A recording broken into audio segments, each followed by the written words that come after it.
a few potential trade destinations for Chris Paul. We all believe he is going to be on the move prior to next season, so we're going to give you a few potential deals courtesy of our friend Tim Bontemps. Tim cooked all these up on the trade machine, and we want to ask you about the potential fit for CP. At the end, Amin is going to rank all the teams for us as well. So first up, the New York Knicks. Amin, your childhood team. You worked for this team. Fizz, you coached for this team. And here's what it would look like with Chris Paul playing for this team. Our Tim Bontemps provided this potential trade. Because the Knicks have so much cap space available, they could send Dennis Smith Jr. to the Thunder and just absorb Paul's contract. That's that simple. So, I mean, what do you think about his potential fit with the Knicks? Awful fit. Awful fit on so many levels. Number one, the Knicks' whole thing in the summer of 2019 was, we missed out, but guess what? 2021, big free agents on the way. Let's keep that flexibility. So every deal they signed was like a 2-year deal or a 1-year deal. By doing this deal, they would basically say, you know what, never mind on 2021. I mean, it is a whole new front office, though, I mean. I know, I get it, but I think the plan, even though we may not have agreed what they did in the short term, in the long term, the idea of kicking the ball ahead to 2021, that's something that we can get on board with. And when you talk about Chris Paul at his age and that salary over the last couple of years of his deal, it just doesn't fit up with the timeline that the Knicks are on. And then from Chris Paul's perspective, what am I going to do? I'm going to go to a team and help them be an 8 seed and get swept in the first round? That's not what he's looking for at this point in his career. Well, you know, Amin is absolutely right. I wouldn't wish Knicks on my man Chris Paul, not at this stage of his career. I mean, come on, man. I mean, you talking about a vet who's obviously going to be a Hall of Famer, a team that's on a rebuild, guy looking to, you know, secure his legacy even more by winning a championship. Terrible fit, just like Amin said. Well, I think ultimately, you know, you can't try to go big game hunting all the time. You may plan for 2021 and think, you know, I got this money and we're going to go. But that doesn't mean you're going to get the guys. I went through it. Mm-hmm. And so I think the Knicks have to be open to a lot of different things. Would he be a great fit for them? Absolutely. I think he would fit those kids. Mitchell Robinson going to the rim. They get some more spacing and some shooting. Absolutely, he would fit. The big stage, he doesn't get sick. But for him and where he's at in his career, I'm just not sure that that's a good fit for him and what he's trying to do, which is win big. Having been through it, having been trying to get big free agents to come and have them not land, do you think, Fizz, that the Knicks should change their mindset a little bit and operate almost more, I don't want to say a small market team, but a team that isn't expecting to get a lot of free agents, so they do have to acquire big name players through trades like this? Well, I just think you got to be, meticulous about building your team and not think that you're just going to land this big shark all the time. And so if you can acquire winning pieces along the way that fit into the mentality you're trying to build into your team, the type of guys you're trying to bring into your culture, you snatch them up when you can. And if a big fish is out there, yeah, you take them, but that shouldn't knock you off of what you're trying to do. Or if you see opportunities to improve your team along the way till 2021, you should take those opportunities. Well, I mean, certainly we saw what Chris Paul can do with young players, the way he mentored those guys in Oklahoma City. I mean, But One thing, Rachel. Not the New York players. Exactly. It's different. You got to have a plan. You got to have a plan. I think that I disagree with him because I think his position. You coach those players. Well, his position fits the young players that they have. Right. Mitchell Robinson needs a Chris Paul. R.J. Barrett needs a Chris Paul. Kevin Knox needs a Chris Paul. And so, because of the position placement, that's why I say he could end up, especially in the East, in the bottom of that East, you don't know what's going to happen. Yeah. He could squeak them in probably if they add a couple of little things here and there. But for him, I just don't think it's the right move for what he's trying to get out of his career. All right, well, this group could definitely have this conversation for the entire rest of the show. We're not going to do that. I'm going to move on. The next trade destination possibility, the Milwaukee Bucks, to help you imagine that at home. Here's what it would look like. Chris looks snappy there. Tim Bontemps again with the potential trade. Chris Paul for Eric Bledsoe, Ersan Ilyasova, whose contract has to be guaranteed, Robin Lopez, whose option would have to be picked up, and DJ Wilson to make the salaries match. So, Amin, what do you think about CP3's potential fit with the Bucks? I think it was a much better fit. They have a need for someone who can create offense not only for himself but for others. I think Giannis in the playoffs, we've seen the offense get stagnant, and it's harder for him to get the buckets that he's accustomed to getting. I think Chris Paul helps with that. I think him being a strong voice and a leader on the court is important for them as well. Look, for every single one of these scenarios, we're going to have a conversation about his age and his contract. Right. But if you're Milwaukee, here's the deal. You want to demonstrate to Giannis Antetokounmpo that we do whatever it takes to get a championship. And so that even means inheriting a contract that really doesn't look great from our books perspective, but it helps our chances to get you over the hump. And much like I think about Oklahoma City a few years ago, trading for Paul George and Carmelo Anthony, even though those guys weren't the best fit, what it did was it demonstrated to Russell Westbrook, we're all in here in OKC. I'll sign that extension. And really, mission accomplished from that standpoint. Yeah.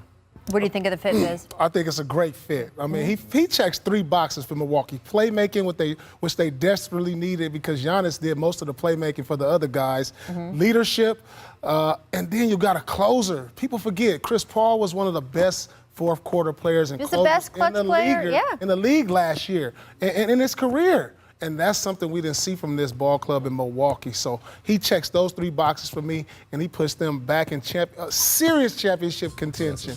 Not that they weren't last year, but, you know, a lot of people had them getting upset, which they did. But you put Chris Paul in that team, I like them coming out of the East. And I thought it really hurt them not to have Malcolm Brogdon. I really thought you saw in the playoffs where that playmaking was missing. And so obviously Chris Paul is one of the best to ever do it at that position. And he is a win-now guard. You're talking about Silas being in a win-now situation.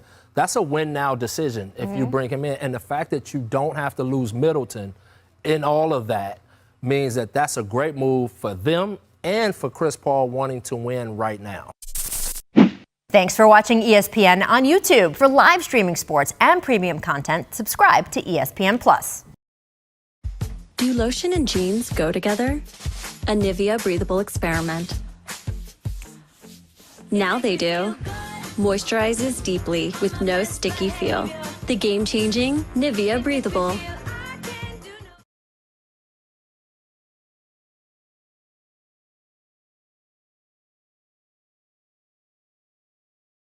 Our next trade destination, the LA Clippers. We don't need to imagine what that would look like since he played there for 6 seasons. We could just use one of the old pictures.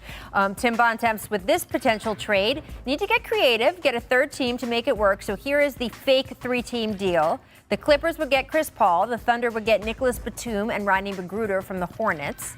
The Hornets get Montrezl Harrell via a sign-in trade, Lou Williams and Patrick Beverley. Amin, what do you think about CP3 going back to LA into that Clippers locker room?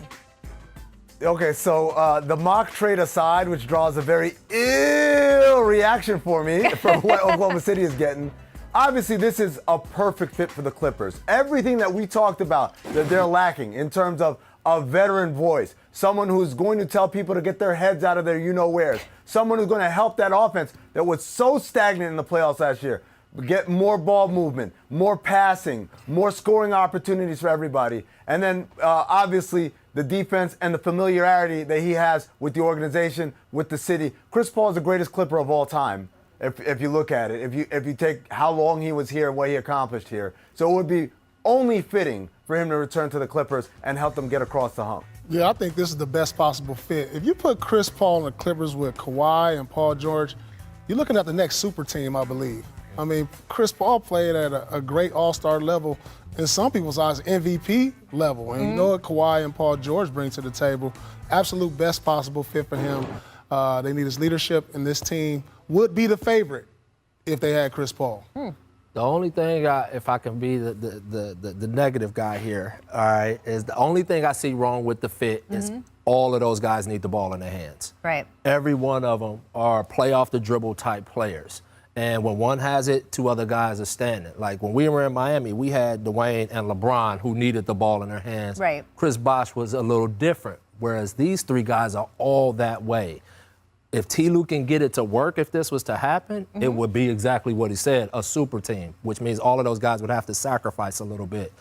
But it could also be something where guys are pissed off at each other and it could get ugly. So It could go either way. I just think adding a super talent like Chris Paul, even though he's older, he showed you that he's still got a lot in the tank, and he would add a lot to that locker room as a leader. Now, obviously, there were some locker room issues last time Chris Paul was in L.A.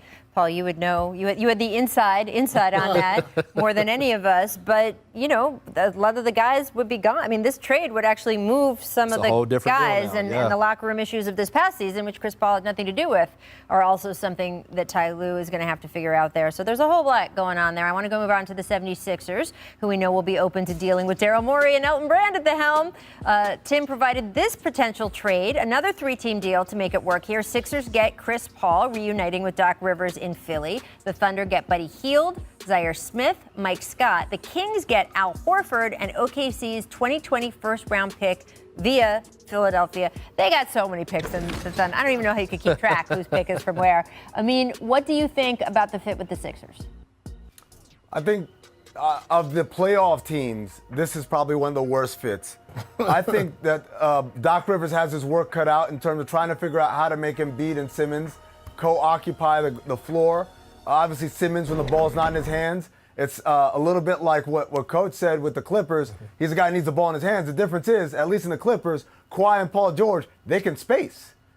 Ben Simmons, up to this point of his career, hasn't shown an ability to either space or be productive off ball. Right. So I think that bringing Chris Paul in there is kind of a dangerous situation. The other thing I worry about is Chris Paul is a direct communicator.